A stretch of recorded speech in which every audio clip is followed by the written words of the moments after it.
Hey, good afternoon. My name's Jordan Scango, and this is just the 7-Eleven case study. So obviously, we went through and read the case study. It was the 12 pages just about 7-Eleven and their success in their home country of obviously Japan, and how they started there, and how many stores they have there, and kind of what their key drivers were, and what they found to be successful.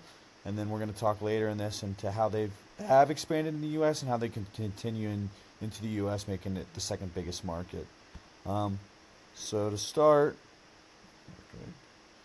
some of the supply chain drivers that they used in Japan that really helped them take off and these are ranked in importance of the six that I was looking into. But for starters, they went heavy into information, into their data systems, for people's preferences. It kind of helped them keep track. It became more of a data side of things than just people coming in and buying stuff and leaving. They were analyzing constantly, and I'll talk to this a little bit more with some of the other items.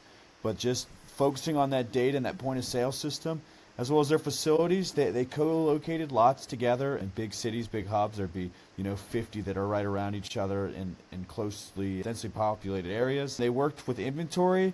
They kept it low and on hand in store, so they didn't have much in store. They pretty much sold what they had. They tried to use all their footprint, their real estate, to sell the items. There wasn't a big warehouse in the back. They would get items using predictive modeling, again, from that information system they had.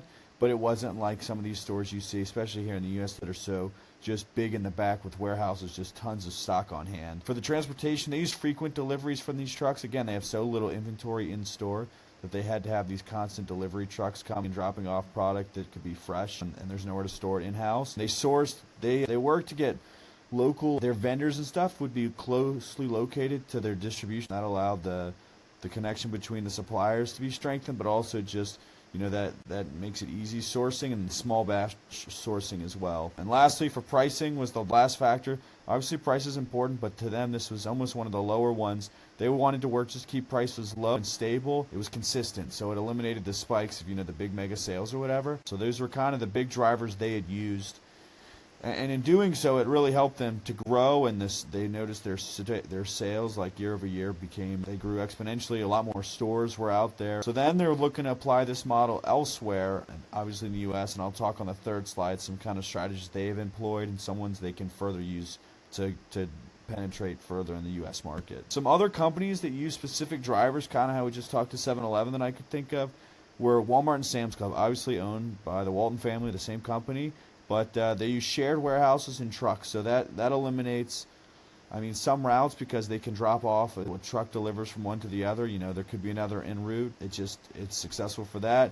Amazon, obviously, they have warehouses everywhere, and that's very intentional. That's what allows the same day shipping.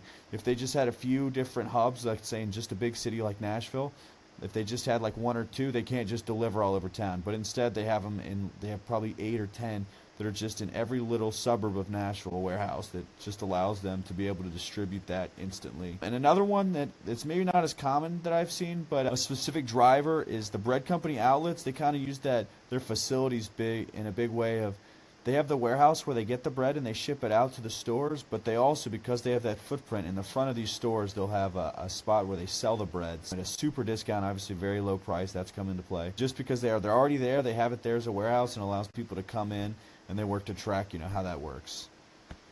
And lastly, for the 7-Eleven, for the American market, as they continue to do it, the concentration in close areas obviously worked very well for them in Japan. With it being much more spread out here in the U.S., that will be an issue, but I think it's something that they can keep in line with. I know it was brought up in the group discussion, like Walgreens is on every street corner, it seems like, in these major cities. Even out in less populated areas, I'm in the South, and Waffle House was the prime example to me. It's like I've been on multiple highway exits where there's a Waffle House on each side. It's like maybe a quarter mile apart, and there's two different Waffle Houses.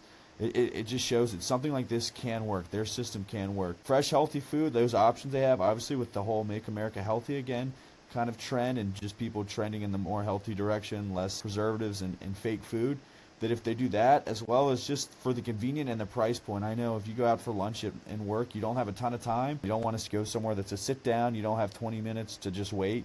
So you want it right away, and you're also going to spend like $25 going out for lunch. So really, if you can get something grab and go, convenient, and it's fresh, and it's constantly being rotated and made and prepared, that's something that could succeed for them. And the last thing that they did, and that I think really they need to keep in line with, is the corporate control and managing the back end.